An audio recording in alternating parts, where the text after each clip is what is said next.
Engineer उसके बाद में डिस्कस करते हैं ब्रिक्स का। 1 क्यूबिक मीटर में कितनी ब्रिक्स लगेंगी? 1 क्यूबिक मीटर में ब्रिक्स लगेंगी 470। अगर स्क्वायर मीटर की हम बात कर लिए जाए तो स्क्वायर मीटर में हमारी ब्रिक्स रिक्वायरमेंट होती है 45 नंबर। इंजीनियर्स फिर उसके बाद में हम बात करते हैं सीमेंट की। सीमेंट कितना लगेगा 1 क्यूबिक मीटर? अगर ब्रिक वर्क हम कर रहे हैं तो उसमें सीमेंट कितना लगेगा? उसमें सीमेंट लगेगा 1.23 बैग। ठीक है, ये हमने कैलकुलेशन से निकाला है इंजीनियर्स, इसमें कोई गलत नहीं है और ये डाटा आपको पूरे यूट्यूब पे नहीं मिलेगा, इसकी बात की हम गारंटी देते हैं। अगर इसको केजी में कन्वर्ट कर लिया जाए तो 61.5 केजी इसमें सीमेंट रिक्वायरमेंट होती है 1 बैग के अंदर। उसके बाद इंजीनियर्स प्लास्टर में अगर सीमेंट की वो कैलकुलेशन कर ली जाए तो 1 स्क्वायर मीटर में कितना सीमेंट रिक्वायरमेंट होता है? ठीक है, 4.8 केजी। ठीक है, उसके बाद इंजीनियर्स नेक्स्ट क्वेश्चन आता है हमारा, what is the curing time period of masonry and plaster work? 7 days minimum होता है, 7 डेज मिनिमम होता है। इंजीनियर नेक्स्ट क्वेश्चन हमारा आ जाता है, नेक्स्ट क्वेश्चन हमारा आ जाता है हाफ ब्रिक वर्क हम कर रहे हैं तो उसमें हम स्टील यूज करते हैं। तो स्टील कितनी एवरी 3 लेयर में हम स्टील यूज करते हैं, तो यानी 3 कोर्स पे, और कितना 2 नंबर होता है और 6 mm का डाया होता है। ड्रिल कितना होना चाहिए? मिनिमम 50 mm का ड्रिल होना चाहिए। मोटार रेशो क्या होना चाहिए? 1 से 4 mm का मोटार रेशो होना चाहिए। उसके बाद इंजीनियर प्लास्टर की थिकनेस की अगर बात कर ली जाए तो मोटार में प्लास्टर की थिकनेस कितनी होती है? सीलिंग प्लास्टर में 6 से 10 mm होती है और वॉल प्लास्टर में 10 to 12 mm होती है। और एक्सटर्नल प्लास्टर की बात कर ली जाए तो 2 कोट मिला के 20 mm होता है। फर्स्ट कोट का लेयर जो होता है हमारा 12 mm का होता है और सेकंड कोट का जो लेयर होता है हमारा वो 8 mm का होता है। इंजीनियर नेक्स्ट क्वेश्चन आता है हमारा इंजेक्शन ग्राउटिंग का। जो इंजेक्शन ग्राउटिंग हम करते हैं कंस्ट्रक्शन जॉइंट पे करते हैं या आरसीसी वॉल में करते हैं तो उसमें हम पीवीसी नोजल यूज करते हैं। उसका डाया कितना होता है? 20 mm और उसकी डेप्थ कितनी होती है? 25 mm की। आरसीसी वॉल में अगर कर रहे हैं तो उसकी जो सेंटर टू सेंटर डिस्टेंस लेंगे, सेंटर टू सेंटर डिस्टेंस लेंगे, ठीक है, एक नोजल से दूसरे नोजल की, तो 1.2 मीटर होती है उसकी। और अगर कंस्ट्रक्शन जॉइंट पे हम इसका ट्रीटमेंट कर रहे हैं इंजेक्शन ग्राउटिंग का तो उसकी डिस्टेंस कितना लेना हमें? 750 mm लेना है। इसमें प्रेशर कितना होता है? प्रेशर होता है इसमें 140 PCI। PCI का फुल फॉर्म क्या होता है? पाउंड्स पर स्क्वायर इंच होता है। ठीक है, उसके बाद में इंजीनियर्स अगला क्वेश्चन आता है हमारा, सोयल बैक फिलिंग जो हम करते हैं उसकी 1 लेयर की जो थिकनेस है वो कितनी होती है? 1 लेयर की थिकनेस होती है हमारी मिनिमम 220 सेंटीमीटर, यानी 200 mm की थिकनेस की हमें बैक फिलिंग करनी चाहिए। और उसकी डेंसिटी रिक्वायरमेंट होती है हमें 95%। अगर उसका FDD टेस्ट करेंगे तो उसका डेंसिटी हमें रिक्वायरमेंट कितना होता है? 95% उसकी कॉम्पैक्शन डेंसिटी आनी चाहिए। डेंसिटी के रिगार्डिंग हमने वीडियो बना रखी है, उसको आप देख लीजिए कैलकुलेशन क्या होता है। इंजीनियर्स नेक्स्ट क्वेश्चन है, सेटरिंग प्लाईवुड जो हम यूज करते हैं सेटरिंग में उसकी थिकनेस कितनी है? ठीक है, और उसमें ऑयल यूज करते हैं, ऑयल की कंजप्शन कितना होना चाहिए? ठीक है, उसमें सेटरिंग की प्लाईवुड की जो थिकनेस होती है 12 mm होती है मिनिमम। ठीक है, और ऑयल कौन सी कंपनी का यूज़ करते हैं? ये रिबोल ऑफ हॉसरॉक्स का ऑयल होता है। और इसका जो कंजप्शन और कवरेज एरिया जो होता है 1 लीटर में 4.2 मीटर स्क्वायर, यानी 45 स्क्वायर फुट हमारा कवरेज एरिया होता है। नेक्स्ट क्वेश्चन इंजीनियर्स आ जाता है, GI मैश हम यूज करते हैं, GI मैश प्लास्टर के अंदर।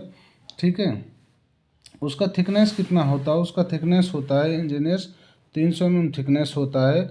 ठीक है, और ये कहाँ पे यूज किया जाता है इंजीनियर? ये आरसीसी और ब्रिक मशीनरी पे जो जंक्शन होता है वहाँ पे यूज किया जाता है। 150 mm का जो विड्थ हम यूज करते हैं, जो पीवीसी का कंडक्ट का काम करते हैं, इलेक्ट्रिकल का जो कंडक्टिंग होता है इंटरनल साइड बिल्डिंग के अंदर, तो वहाँ पे हम 150 mm विड्थ का GI मैश यूज करते हैं। अच्छा, GI मैश का साइज़ क्या होना चाहिए? 24 गेज इंटू में 20 गेज इसका साइज होना चाहिए।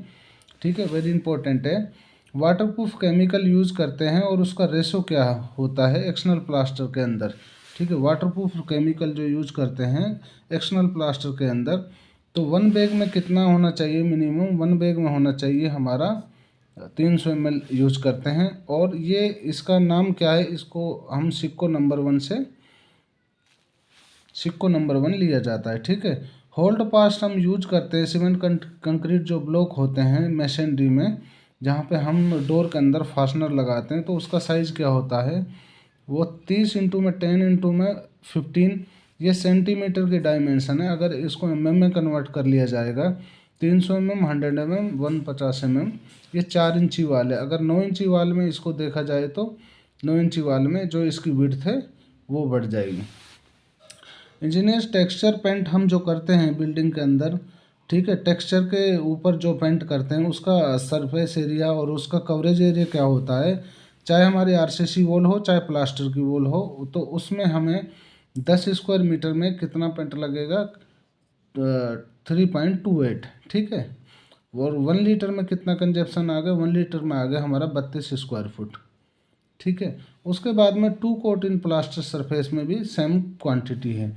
एक्सटर्नल प्राइमर की अगर बात कर लिया जाए, एक्सटर्नल एरिया में जो प्राइमर करते हैं उसकी कंजप्शन और कवरेज एरिया क्या होता है, 10 स्क्वायर मीटर में 2.2 kg की रिक्वायरमेंट होती है। 1 kg में कितना, 1 kg में कवरेज एरिया आ जाएगा 48 स्क्वायर फीट। इंजीनियर्स जो हमारा प्राइमर होता है वो kg में लिया जाता है, और टेक्सचर जो पेंट है वो हमारा लीटर में लिया जाएगा। अच्छा, स्प्रे टेक्सचर जो हम कर रहे हैं, टेक्सचर जो करते हैं उसकी कंजप्शन क्या होती है, वो 1 kg में हमें कितना रिक्वायरमेंट होता है, 1.67 मीटर स्क्वायर उसकी कवरेज एरिया होता है, यानी 17 स्क्वायर फुट एक kg में हम जो स्प्रे टेक्सचर पेंट होता है उसकी कवरेज एरिया।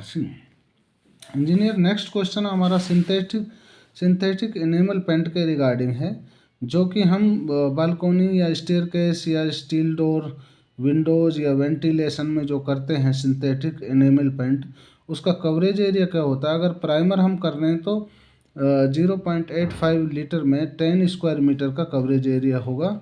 अगर पेंट हम कर रहे हैं तो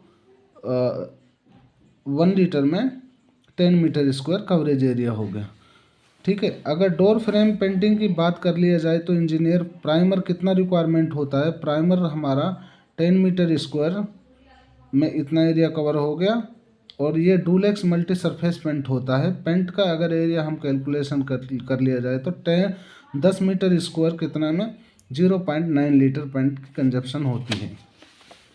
उसके बाद में इंजीनियर्स अगला क्वेश्चन आता है हमारा फ्लोरिंग वर्क से, जो टाइल हम लगाते हैं उसका रेशो क्या होता है, उसका रेशो होता है 1:4, और इसमें 1:4 क्या है, एक सीमेंट है, ये सैंड है। एवरेज जो मोटार की जो थिकनेस है वो लेते हैं 30 mm। इंजीनियर्स वॉल टाइल्स की बात कर लिया जाए तो इसमें प्लास्टर जो हम करते हैं 12 mm का, और रेशो यूज करते हैं जो प्लास्टर का वो है 1 और 3। 1 क्या है सीमेंट और 3 क्या है कोर्सन। मार्बल थिकनेस की अगर बात कर ली जाए और उसमें मोटर रेशो की, तो मार्बल का जो थिकनेस होता है 18 mm ±1 mm। ठीक है, मोटार की जो एवरेज थिकनेस हम लेते हैं फ्लोरिंग के अंदर वो है 25 to 30 mm। बेसिक जो फ्लैश डोर हम यूज करते हैं बिल्डिंग के अंदर, वो उसकी थिकनेस क्या होती है इंजीनियर्स, फ्लैश डोर का जो थिकनेस होता है वो 35 mm होता है। और ये टॉयलेट डोर का जो साइज़ हम यूज करते हैं 750 mm इंटू में 2100, 750 ये विड्थ हो गया और 2100 हाइट हो गया। ठीक है, बेडरूम डोर का साइज़ अगर इंजीनियर्स क्या होता है, बेडरूम साइज़ का इंजीनियर्स होता है, साइज होता है डोर का 1050 mm इंटू में 2100 mm। ठीक है, टॉयलेट फॉल सीलिंग की अगर बात कर ली जाए तो इंजीनियर्स टॉयलेट फॉल सीलिंग का जो वर्णन दिया हुआ है वो IS कोड 14862/2000 में दिया गया है। ग्रिड टाइल की जो साइज होता है, ग्रिड टाइल का साइज होता है ग्रिड टाइल का जो साइज होता है वो 600 mm 600 mm होता है। 600 बाई 600 का ग्रिड टाइल हम यूज करते हैं, और ग्रिड टाइल की जो थिकनेस होती है वो 4 mm की होती है। ठीक है, जो मेन रनर हम इसमें लगाते हैं उसका साइज़ क्या होता है, उसका 32 mm इंटू में 15 mm साइज होता है। क्रॉस टी हम यूज करते हैं, उसका जो साइज होता है वो होता है हमारा 20 mm बाई 20 mm का होता है। MS बार जिसमें हैंगर जिसको बोला जाता है, हैंगर वायर जिसको बोला जाता है, उसकी थिकनेस कितनी होती है? 4 mm होती है। और उसको डिस्टेंस क्या होती है? उसकी डिस्टेंस होती है 1200 mm। ठीक है। मेन रनर प्लेस किया जाता है 450 पे, और क्रॉस टी लगाते हैं 600 पे, क्योंकि टाइल का साइज 600 बाई 600 होता है। इंजीनियर्स, अगर वीडियो अच्छी लगी है तो इसको आप लाइक कीजिए और अपने यार दोस्तों में शेयर कर लीजिए, क्योंकि नॉलेज बांटने से बढ़ती है। जैसे हम नॉलेज बांटते हैं, आप भी अपना नॉलेज बांटिए। वीडियो को देखने के लिए बहुत बहुत धन्यवाद। बने रहिए। नेक्स्ट अपडेट के लिए ऐसे ही इंटरव्यू क्वेश्चन हम आपके लिए लेकर आएंगे, और शायद पे प्रैक्टिकली नॉलेज से ये क्वेश्चन हमने राइज किए हैं। ये कहीं यूट्यूब पर आपको नहीं मिलेंगे। थैंक यू, धन्यवाद, जय हिंद।